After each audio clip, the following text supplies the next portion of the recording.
Good morning students. कल हमने revaluation के बारे में लिखा था, रीवैल्यूएशन का मीनिंग क्या होता है। और उसमें हमने पढ़ा था कि बैलेंस शीट में जो भी एसेट्स और लाइबिलिटीज़ हम शो करते हैं बिजनेस की, वो हिस्टोरिकल वैल्यू पे करते हैं, यानी कि पुरानी वैल्यू शो करते हैं। जैसे क्रेडिटर्स हमारे 6 महीने पहले के हैं, उन्हीं को हम शो कर रहे हैं। फर्नीचर हमने 5 साल पहले ख़रीदा था, उसी वैल्यू पे हम उसको शो कर रहे हैं।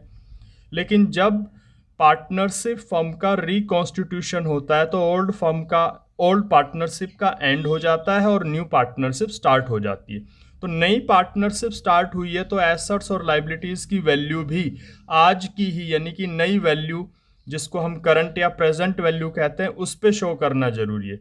और इसी पर्पज़ के लिए हम उनका रीवैल्यूएशन करते हैं।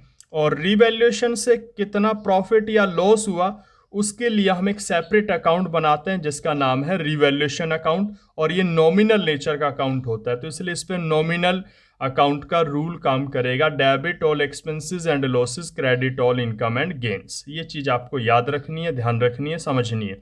चलिए अब डिस्कस करते हैं रीवैल्यूएशन अकाउंट बनाओगे कैसे। रीवैल्यूएशन अकाउंट का रिलेशन इस चैप्टर में या रिकॉन्स्टिट्यूशन जहाँ भी होगा वहाँ पे एसेट्स और लाइबिलिटीज से होगा। तो बात होगी लाइबिलिटी एंड एसेट्स की। तो सबसे पहले लाइबिलिटीज़ की बात कर लेते हैं। एक तो लाइबिलिटी की वो वैल्यू है जो पहले से आपकी बुक्स में है, यानी कि जो बैलेंस शीट आपको बता देगी हमारे क्रेडिटर्स इतने रुपए के चले आ रहे हैं, हमारा आउटस्टैंडिंग एक्सपेंसेस कोई इतने रुपए का है। और एक जब उसका रिवैल्यूएशन करेंगे, आज की जो वैल्यू बनती है वो क्वेश्चन में बताएगा, या फिर डायरेक्ट बता सकता है ये आइटम इंक्रीज हो गया, ये आइटम आज डिक्रीज हो गया। तो ओल्ड वैल्यू और न्यू वैल्यू अगर गिवन हो तो उनका हम कंपैरिजन करेंगे और कंपैरिजन से फिर इंक्रीज और डिक्रीज निकालेंगे कि उसकी वैल्यू इंक्रीज हुई है आज या डिक्रीज हुई है, या हो सकता है सीधा इंक्रीज या डिक्रीज वैल्यू दे रखा हो। जो इंक्रीज या डिक्रीज हुआ है, जो डिफरेंस हुआ है, वही हमें रीवैल्यूएशन अकाउंट में लिखना है। अब लाइबिलिटीज़ का इंक्रीज या डिक्रीज हो तो डेबिट में और क्रेडिट में कब कब लिखना है। अगर लाइबिलिटी आपकी इंक्रीज हुई है कोई, तो लाइबिलिटी इंक्रीज होने का मतलब कि अब हमें पैसा फालतू देना पड़ेगा, तो हमारे लिए लॉस है। इसलिए कोई भी लाइबिलिटी इंक्रीज हो उसको डेबिट साइड में लिखना है। कोई भी लाइबिलिटी हो, मैंने लिखा है टू इंक्रीज इन लाइबिलिटी। यहाँ आप क्या करोगे, जो भी लाइबिलिटी होगी उसके नाम से लिखोगे। क्रेडिटर्स इंक्रीज हुए तो क्रेडिटर्स, बिल्स पेबल है तो बिल्स पेबल, आउटस्टैंडिंग एक्सपेंसेस है तो आउटस्टैंडिंग एक्सपेंसेस, अलग अलग नाम से लिखोगे, दिखाओगे। और जितनी वैल्यू चेंज हुई है, इंक्रीज हुई है, वही लिखोगे। अगर लाइबिलिटी की वैल्यू डिक्रीज होती हुई मिलती है तो हमारे लिए बेनिफिट है, उसको क्रेडिट में लिखना है। एक चीज़ ध्यान रखनी है, हर आइटम का उसके नाम से लिखना है, एंट्री करना है, और जितनी अमाउंट का चेंज हुआ है वो अमाउंट लिखनी है। ठीक है, तो ये तो लाइबिलिटीज़ के बारे में था। अब एसेट्स पे आ जाते हैं। एसेट्स का भी इंक्रीज या डिक्रीज हो सकता है, वो क्वेश्चन पे डिपेंड करेगा, बताएगा। ओल्ड और न्यू वैल्यू दे सकता है या सीधा इंक्रीज या डिक्रीज बता सकता है। तो ओल्ड और न्यू वैल्यू हो तो आप कंपेयर करके इंक्रीज डिक्रीज निकाल लोगे। अगर एसेट्स इंक्रीज होती है तो हमारे लिए बेनिफिट है, उसको क्रेडिट में दिखाना, उस एसेट्स के नाम से, by stock, by furniture, by machine, by debtors, जो भी हो। और अगर एसेट्स डिक्रीज होती है तो लॉस है, उसको डेबिट में दिखाना है उसके नाम से, to stock, to machine, to furniture, जो भी हो। ये बातें थी एसेट्स और लाइबिलिटीज़ के बारे में। अब बात करते हैं, रीवैल्यूएशन करते समय कुछ एक्सपेंस भी बढ़ सकते हैं या कोई लॉस भी हो सकता है, उसको डेबिट में लिखोगे। किसी तरह की कोई इनकम या गेन हो जाए, उसको क्रेडिट में, क्योंकि रूल कहता है नॉमिनल नेचर के अकाउंट का, debit all expenses and losses, credit all income and gains.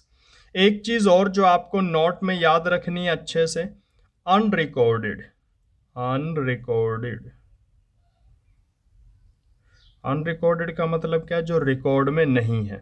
अगर कोई एसेट्स या लाइबिलिटीज़ ऐसी है जो पहले रिकॉर्ड नहीं हो पाई, हमारी बैलेंस शीट में नहीं लिखी जा सकी, भूल गए, छूट गई, कोई भी बात हुई, और अब जब रिवैल्यूएशन सबका कर रहे हैं तो वो चीज़ हमारे सामने आ जाती है। पता चलता है भाई ये एसेट्स भी हमारे पास है जो बैलेंस शीट में तो नहीं लिखी हुई, ये पैसा किसी का देना भी है, यानी कि लाइबिलिटी है जो बैलेंस शीट में तो नहीं लिखा गया।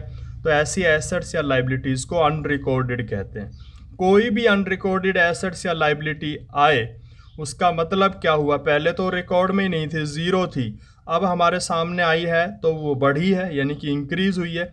तो अनरिकॉर्डेड पे भी इंक्रीज़ का ही रूल काम करेगा, चाहे वो एसेट्स हो चाहे वो लाइबिलिटी हो। तो अगर कोई लाइबिलिटी अनरिकॉर्डेड थी अब सामने आती है तो लाइबिलिटी बढ़ेगी, उसको डेबिट में दिखाओगे इंक्रीज़ की तरह। एसेट्स है वो अनरिकॉर्डेड थी अब सामने आती तो एसेट्स भी बढ़ी है हमारी, उसको भी आप इंक्रीज़ की तरह क्रेडिट में दिखाओगे। तो ये फॉर्मेट था रिवैल्यूएशन अकाउंट का, कैसे एसेट्स और लाइबिलिटीज़ को डेबिट और क्रेडिट में लिखना है।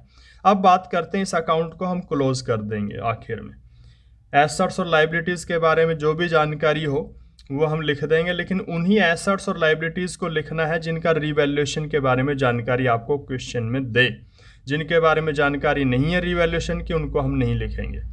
फिर इस अकाउंट को क्लोज करेंगे। क्लोज करोगे तो अगर क्रेडिट का टोटल ज़्यादा है तो डेबिट में डिफरेंस आएगा, उस डिफरेंस को रिवैल्यूएशन से होने वाला प्रॉफिट बोला जाता है या माना जाता है। और अगर डेबिट साइड का टोटल ज़्यादा है तो क्रेडिट में डिफरेंस आएगा, उसको लॉस माना जाता है रिवैल्यूएशन का। तो जो भी प्रॉफिट या लॉस, एक ही चीज़ बताएगा अकाउंट, या तो प्रॉफिट आएगा या लॉस आएगा, उसको हम पार्टनर्स में बांट देंगे। और आप जानते हो पार्टनर्स को जो भी चीज़ मिलती है वो कैपिटल अकाउंट से एंटर होती है। तो एंट्री क्या कर दोगे, profit transfer to partners capital account. Partners capital का मतलब A's capital, B's capital, C's capital, जो भी ओल्ड रेशियो हो, ओल्ड रेशियो में बटेगा हमेशा प्रॉफिट रिवैल्यूएशन का। या लॉस हो तो आप इधर दिखा दोगे loss transfer to A's capital, B's capital, C's, जो भी जितने भी पार्टनर हो ओल्ड रेशियो में। तो ये हमारा फॉर्मेट है, रिवैल्यूएशन अकाउंट कैसे बनता है हमने डिस्कस किया।